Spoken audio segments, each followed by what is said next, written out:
សម្ដេចមហាវោធិបតីហ៊ុនម៉ាណែតនាយករដ្ឋមន្ត្រីកម្ពុជាបានណែនាំឲ្យយកចិត្តទុកដាក់ផ្ដោតលើគុណភាពការរៀបចំគ្រូនិងមេរៀនឲ្យបានច្បាស់លាស់គ្រប់ការបណ្ដុះបណ្ដាលទាំងអស់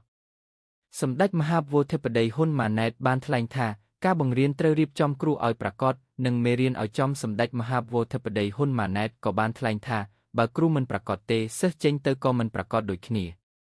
សម្ដេចមហាវោធិបតីហ៊ុនម៉ាណែតបានថ្លែងបែបនេះក្នុងឱកាសអញ្ជើញជាអធិបតីអបអសាទរទីវីជាតិអប់រំបណ្ដុះបណ្ដាលបច្ចេកទេសនិងវិជ្ជាជីវៈលើកទី9នាព្រឹកថ្ងៃទី15ខែមិថុនាឆ្នាំ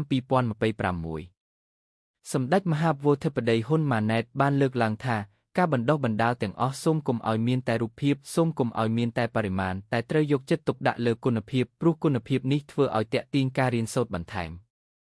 សម្ដេចធិបតីបានកត់សម្គាល់ពីចំណុចថាទី1បើសិស្សទៅរៀនហើយអត់ចេះដដែលថ្ងៃក្រោយគ្មាននរណាទៅរៀនទេអញ្ចឹងត្រូវផ្ដោតលើគុណភាពការរៀបចំគ្រូនិងមេរៀនឲ្យបានច្បាស់ខណៈទី2ត្រូវគ្រប់គ្រងវិន័យឲ្យបានច្បាស់ចូលមករៀនឲ្យគ្រប់ម៉ោងយ៉ាងហោចណាស់អបបរមាសម្ដេចធិបតីបានបន្តថាបើរៀនហើយមិនចេះដដែលហើយរៀនហើយមិនប្រាកដថាអាចអីចឹងអត់តម្លៃហើយឪពុកម្ដាយគេក៏មិនឲ្យមករៀនដែរប៉ុន្តែបើរៀនហើយក្នុង100នាក់បាន70នាក់80នាក់គាត់អាចមានសមត្ថភាពហើយក្នុង20នាក់គាត់អត់បានការងារក៏ដោយប៉ុន្តែអាចចេះយល់ដឹងបានប្រយោជន៍អានឹងគាត់ប្រាកដជាមករៀនហើយ